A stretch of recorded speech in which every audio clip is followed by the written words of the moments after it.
اعوذ باللہ من الشیطان الرجیم بسم اللہ الرحمن الرحیم اللہم صلی علی محمد وعلی آل سیدنا و مولانا محمد وبارک وسلم۔ پڑھیے میرے ساتھ، ربی یسر ولا تعسر وتمم بالخیر۔ اللہم صلی علی محمد وعلی آل سیدنا و مولانا محمد وعلی آل سیدنا و مولانا محمد وبارک وسلم۔ عزیز طلباء، السلام علیکم ورحمۃ اللہ وبرکاتہ۔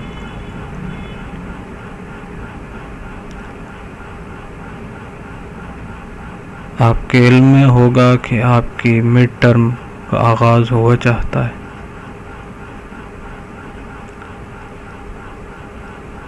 مڈ ٹرم انشاءاللہ العزیز جولائی سے ستمبر تک رہے گی۔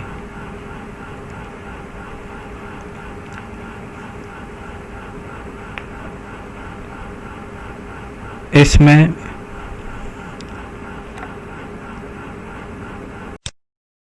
کتاب کا جو حصہ شامل ہے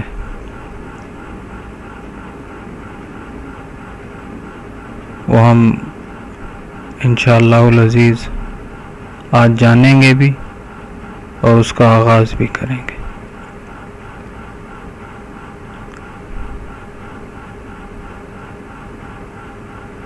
جو اسباق شامل کیے گئے ہیں ان میں علامہ شبیر احمد عثمانی، شیشے کا محل، خوش خلقی، انوکھا خواب، ایک سمندر دریا کے اندر، ہم سری لنکا تھے، یہ 6 اسباق کاروان اردو سے لیے گئے۔ اس کے علاوہ کاروان اردو سے 2 نظمیں لی گئی ہیں، جس میں پہلی نظم ہے سلام اس پر کہ جس نے زخم کھا کر پھول برسائے، اور دوسری نظم علامہ اقبال رحمۃ اللہ علیہ کی ہے ستاروں سے آگے جہاں اور بھی ہیں۔ گرامر کے پورشن میں ناول سیکھیں گے، افسانہ جانیں گے اور ڈرامے کے بارے میں معلومات حاصل کریں گے۔ اس کے ساتھ ساتھ روزمرہ اور محاورہ کا فرق بھی سمجھیں گے۔ یہ ہمارا سلیبس ہوگا انشاءاللہ العزیز۔ یہ 1.5-2 ماہ جو ہمیں دیے گئے ہیں، اس کے اندر انشاءاللہ میں سارے سلیبس کو کور کرنے کی کوشش کریں گے۔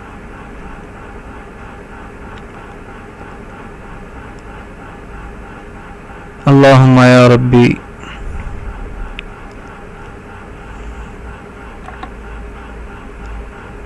اے اللہ ہمیں توفیق دے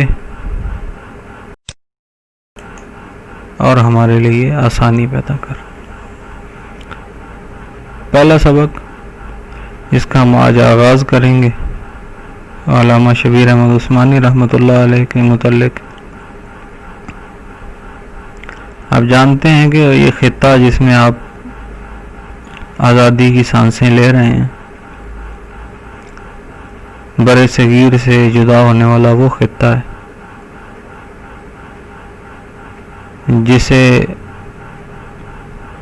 آزادی کی تحریک پاکستان نے شہداء کے لہو سے سینچ کر ہم تک پہنچایا۔ اس تحریک میں، جسے تحریک پاکستان بھی کہا جاتا ہے، یہاں زندگی کے مختلف شعبوں سے تعلق رکھنے والے لوگوں نے حصہ لیا۔ وہیں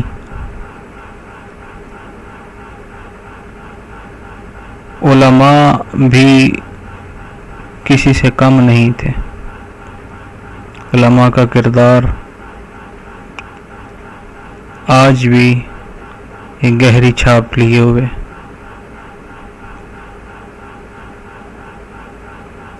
ہر مسلک مشرب کے علماء نے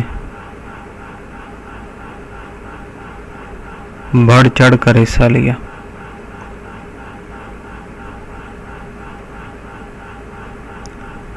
علامہ شبیر احمد عثمانی رحمۃ اللہ علیہ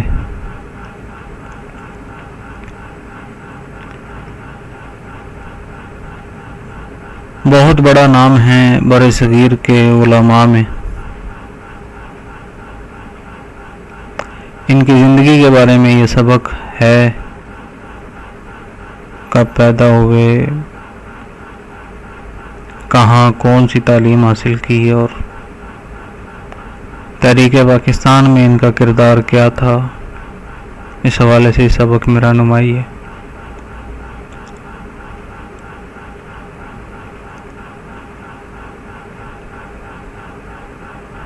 سبق کا تقاضا تو یہ ہے کہ اس کی خاموش خوانی کی جائے، خاموشی سے پڑھا جائے، لیکن بہرحال ہمیں اسے سیکھنے کے لیے پہلے اسے جاننا ہوگا، سمجھنا ہوگا، پھر اسے چاہے تو خاموشی سے پڑھا جائے، چاہے آواز کے ساتھ، سمجھنے کے لیے. میں سبق کا آغاز کرتا ہوں. آپ اپنی کتابوں کے صفحہ نمبر 17 کھول لیجئے اور انگلی رکھتے جائیے. جہاں جہاں میں پڑھ رہا ہوں ساتھ ساتھ اپنی انگلی چلاتے جائیے. علامہ شبیر احمد عثمانی رحمۃ اللہ علیہ 10 محرم الحرام 1305 ہجری. آپ کو معلوم ہے محرم یہ اسلامی مہینوں میں پہلا مہینہ ہے. 1305 ہجری یہ نبی علیہ الصلوۃ والسلام نے جب ہجرت فرمائی تھی، جس سال، اس سال سے اسلامی تقویم کا آغاز ہوا، جسے ہجری تقویم یا ہجری کیلنڈر بھی کہتے ہیں. تو اسی نسبت سے یعنی نبی علیہ السلام کو ہجرت کیے ہوئے 1305 سال گزر چکے تھے جب مکہ سے مدینہ ہجرت فرمائی تھی آپ صلی اللہ علیہ وسلم نے.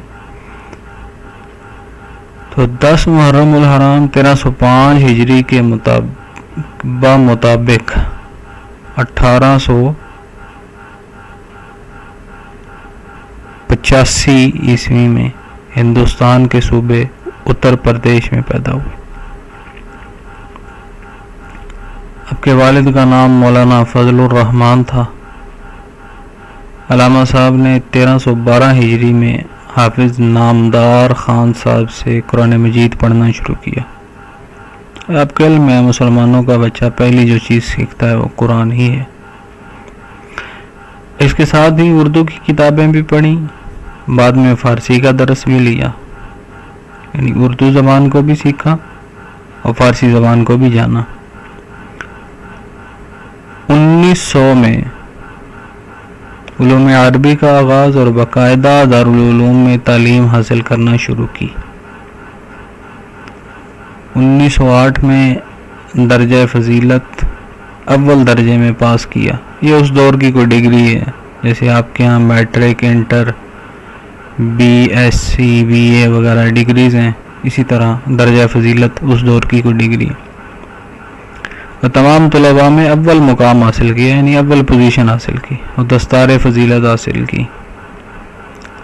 آج کل کسی کو آنر دی جائے تو آنر بورڈ میں نام لکھا جاتا ہے، یہاں پھر وہ سرٹیفکیٹ سے نوازا جاتا ہے. تو اس دور میں پگڑی پہنائی جاتی تھی، پگڑی اس دور کا رواج تھا.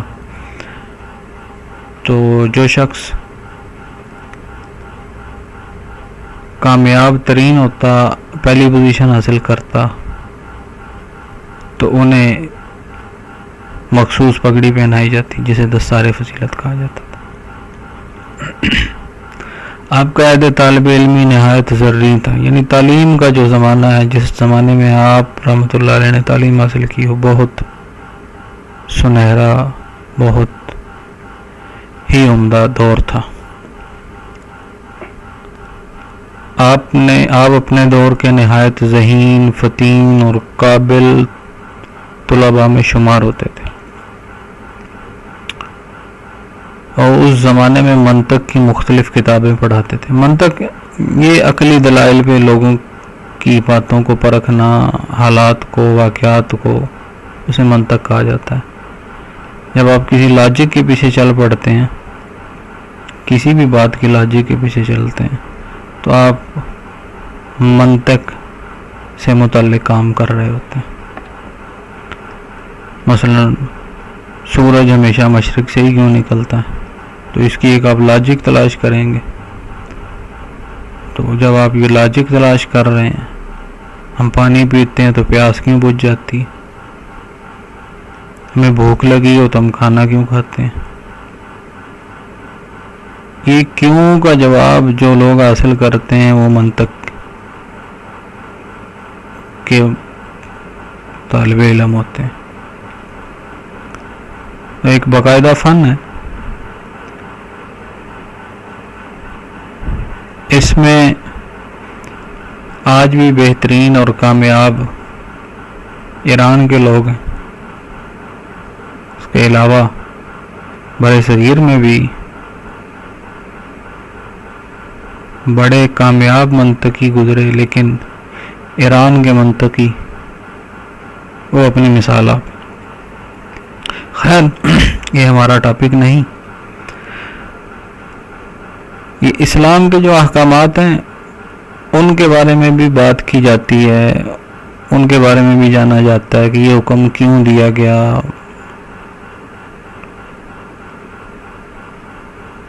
وضو کی اہمیت کیا ہے، صفائی کی اہمیت کیا ہے۔ جب ہم اس قسم کی باتیں کیوں، کیا، کیسے کے پیچھے چل پڑتے ہیں تو آپ دراصل منطق کے متلاشی ہوتے ہیں۔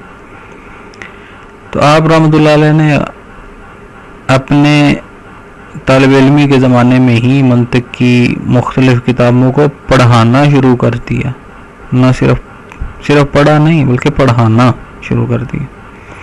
گویا طالب علمی کے زمانے میں ہی بھی مدرس تھے، مدرس استاد، اور متعلم بھی، متعلم سیکھنے والا، طالب علم۔ یہ وجہ ہے کہ زمانہ طالب علمی ہی سے آپ کی علمی قابلیت مشہور تھی۔ صفحہ پلٹیے۔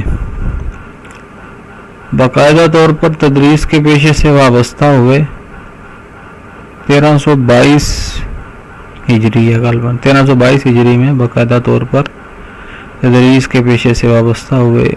جلد ہی آپ کا تقرر مدرسہ فتح پور دلی میں بطور صدر مدرس ہو گئے۔ صدر مدرس وہ جو مدرسین کا صدر ہو، اساتذہ کا بڑا ہو۔ آج کل کے دور میں اگر آپ کہیں تو ہیڈ ماسٹر۔ یہاں آپ نے 2 سال دورہ حدیث اور اعلیٰ درجے کی دیگر کتب پڑھائیں۔ دورہ حدیث یہ حدیث کی 6 مشہور کتابیں جنہیں صحائح ستہ کے نام سے بھی جانا جاتا ہے۔ ان احادیث کی کتب کو پڑھنا، سیکھنا، ان احادیث کو سمجھنا، اس کو دورہ حدیث کے نام دیا جاتا ہے۔ علامہ صاحب کو بچپن سے ہی تحریر و تقریر کا بہت شوق تھا۔ دلی میں آپ کی تقریر کی دھوم مچی ہوئی تھی، یعنی بہت زیادہ شہرت تھی، آپ تقریر اس انداز سے کیا کرتے تھے۔ آپ کی تقاریر میں سادگی، سادہ پن، بیان میں متانت، سنجیدگی، لطافت، باریک باتوں کو بیان کرنا کا عنصر غالب تھا۔ آپ کو فصاحت و بلاغت پر بھی کامل دسترس تھی، مکمل عبور حاصل تھا۔ اسی وجہ سے ہر شخص آپ کی شخصیت کا گرویدہ تھا۔ زبان و بیان کی باریکیوں کو سمجھتے تھے، ہر کسی سے اس کے درجے پر بات کرتے تھے، اس لیے ہر شخص آپ کا چاہنے والا تھا۔ آگے علامہ صاحب کا سیاسی کردار آ رہا ہے۔ علامہ صاحب نے مسلمانان ہندوستان کے مسلمان، پاکستان بننے سے پہلے ہی بر صغیر سارے کا سارا ہندوستان کہلایا جاتا تھا، کی ملی، قومی اور سیاسی خدمات بھی آسان طریقے سے انجام دی۔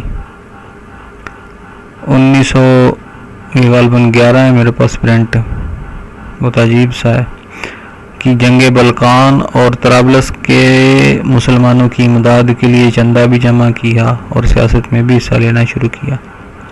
تحریک خلافت کے سلسلے میں بڑے بڑے شہروں کا دورہ کیا اور خلافت عثمانیہ کی بھرپور پرزور حمایت و تائید کی. خلافت عثمانیہ یہ آج کل بڑا مشہور سیزن چل رہے ہیں ارطغرل کے نام سے.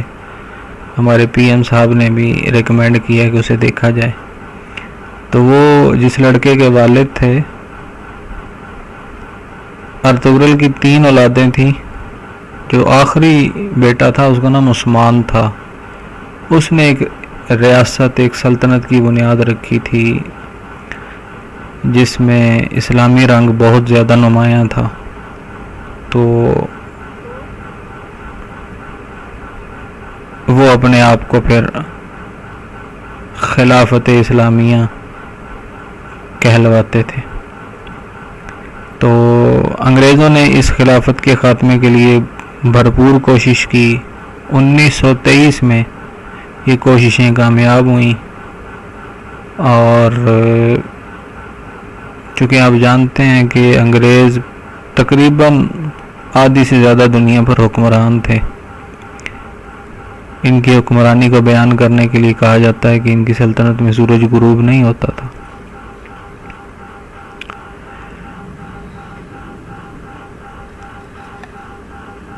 تو انہی انگریزوں نے اس خلافت عثمانیہ کے خاتمے کی کوشش کی. تو انگریز یہاں ہندوستان میں بھی حکمران تھے.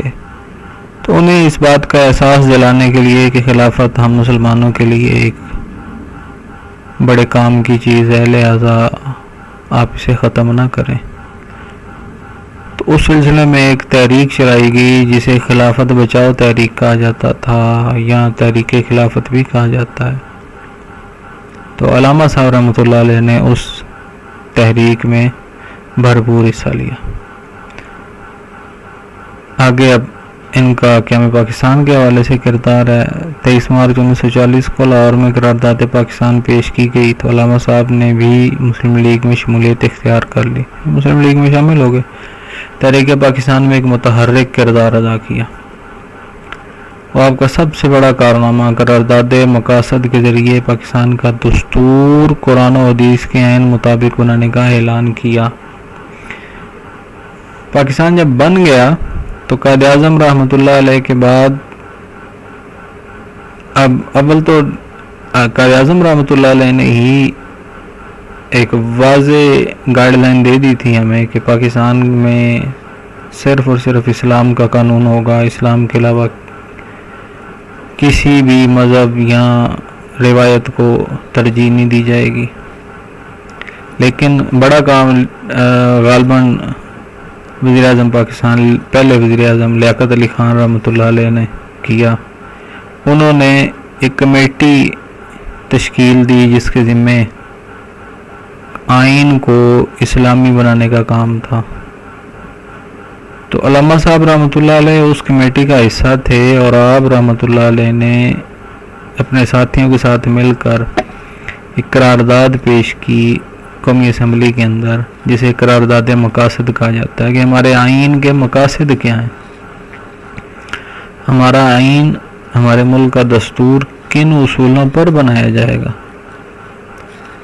تو یہاں وہ لکھ رہے ہیں اور واقعتاً ایسا ہے بھی کہ قرارداد مقاصد میں یہ بات بڑے وضاحت سے لکھی گئی ہے کہ یہ حکومت اللہ کی امانت ہے, ہم اللہ کے نائب کے طور پر اس کے دیے ہوئے اختیارات کو استعمال کریں گے اور اس سرزمین پر کوئی بھی قانون اسلام اور اسلامی تعلیمات کے خلاف نہیں بنے گا. اسے قرارداد مقاصد کہا جاتا ہے.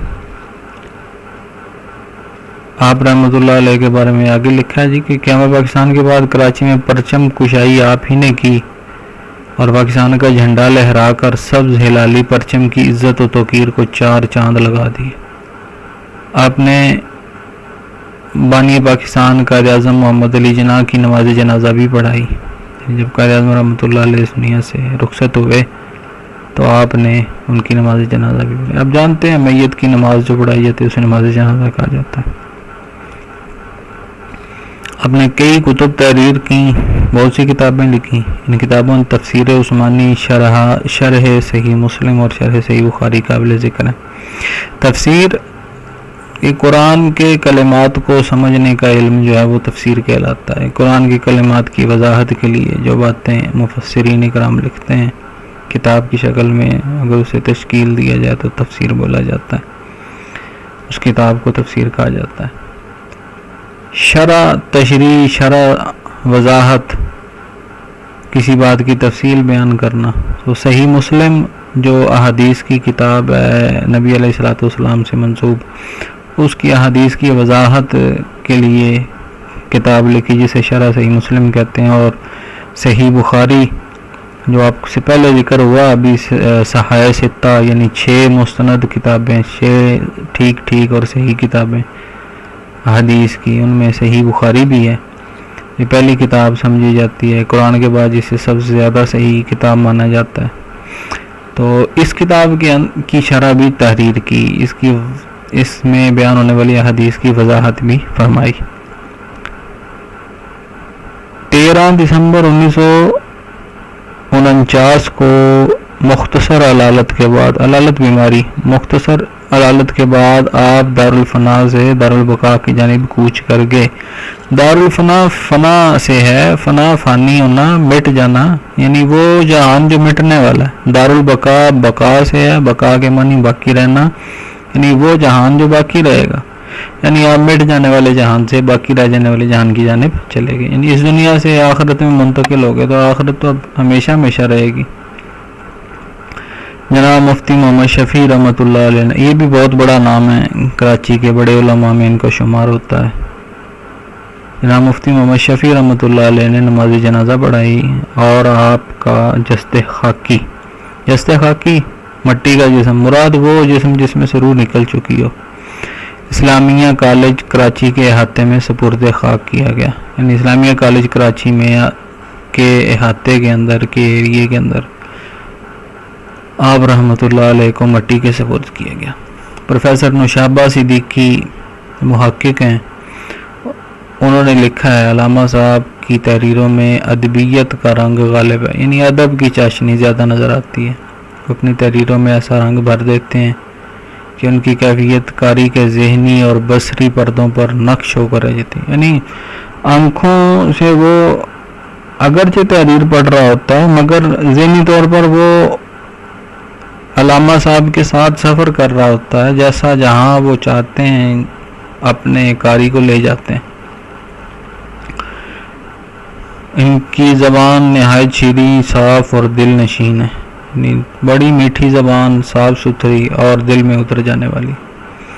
علامہ صاحب رحمۃ اللہ علیہ ایک بہترین عالم دین کا علم رکھنے والے، مقرر، تقریر کرنے والے، محدث، حدیث کو بیان کرنے والے، معلم، سکھانے والے، مدرس، استاد اور قومی رہنما کے طور پر ہمیشہ یاد رکھے جائیں گے. اللہ ان کے درجات بلند فرمائے اور ہمیں ان کے افکار و تصانیف، افکار فکر کی جمع سوچ، تصنیف کی جمع کتب سے فیض فائدہ حاصل کرنے کی توفیق عطا فرمائے، آمین. سید محمد اصغر کاظمی، یہ سید اصغر کاظمی صاحب نے تحریر کیا. اب آ جائیے اس سبق کے الفاظ معانی کو دیکھتے ہیں. اگرچہ بہت سے لفظ ایسے ہیں ابھی آپ کو نظر آ رہے ہوں گے جن سے آپ واقف ہیں، لیکن بہرحال میری ایک عادت ہے کہ میں زیادہ سے زیادہ ووکیبلری لکھوا دیتا ہوں تاکہ وہ طلباء جن کے لیے اردو کو سمجھنا تھوڑا مشکل ہے ان کے لیے کوئی پریشانی نہ ہو. پہلا لفظ ہے قومی، اس کا معنی ہے ملی، رہنما، راہ دکھانے والا، راہ نما. علماء کرام، علماء علم رکھنے والے، کرام معزز لوگ، عزت والے، بڑھ چڑھ کر حصہ لینا، بہت زیادہ جوش و خروش سے کام لینا. بھرپور، بہت زیادہ، آگہی، واقفیت، خاموش خانی بغیر آواز کے پڑھنا. ہجری اسلامی تقویم یا کیلنڈر. درس سبق علوم عربی عربی زبان کی علوم. دستار فضیلت فضیلت کی پگڑی. عہد طالب علمی علم کے حصول کا زمانہ. زریں شاندار. ذہین تیز ذہن رکھنے والا. فطین دانا عقل مند. منطق عقلی دلائل کا علم. مدرس استاد پڑھانے والا. متعلم شاگرد پڑھنے والا. قابلیت اہلیت لیاقت صلاحیت. تدریس پڑھانا. پیشہ وہ کام جو معاش کا ذریعہ ہو، یعنی جیسے انسان کی گزر بسر ہوتی ہو. تقرر مقرر ہونا. صدر مدرس اساتذہ کا سربراہ، آج کل کی زبان میں ہیڈ ماسٹر. دورہ حدیث حدیث کی 6 مشہور کتب سوائے 6 کا درس. دھوم شہرت.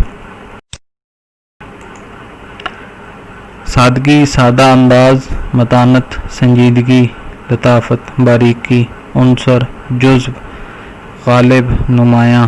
فصاحت خوش بیانی. بلاغت پختہ اور گہرائی والا انداز بیان. کامل مکمل. دسترس عبور. گرویدہ چاہنے والا. ملی قومی. احسن عمدہ. تحریک خلافت خلافت عثمانیہ کو بچانے کی تحریک.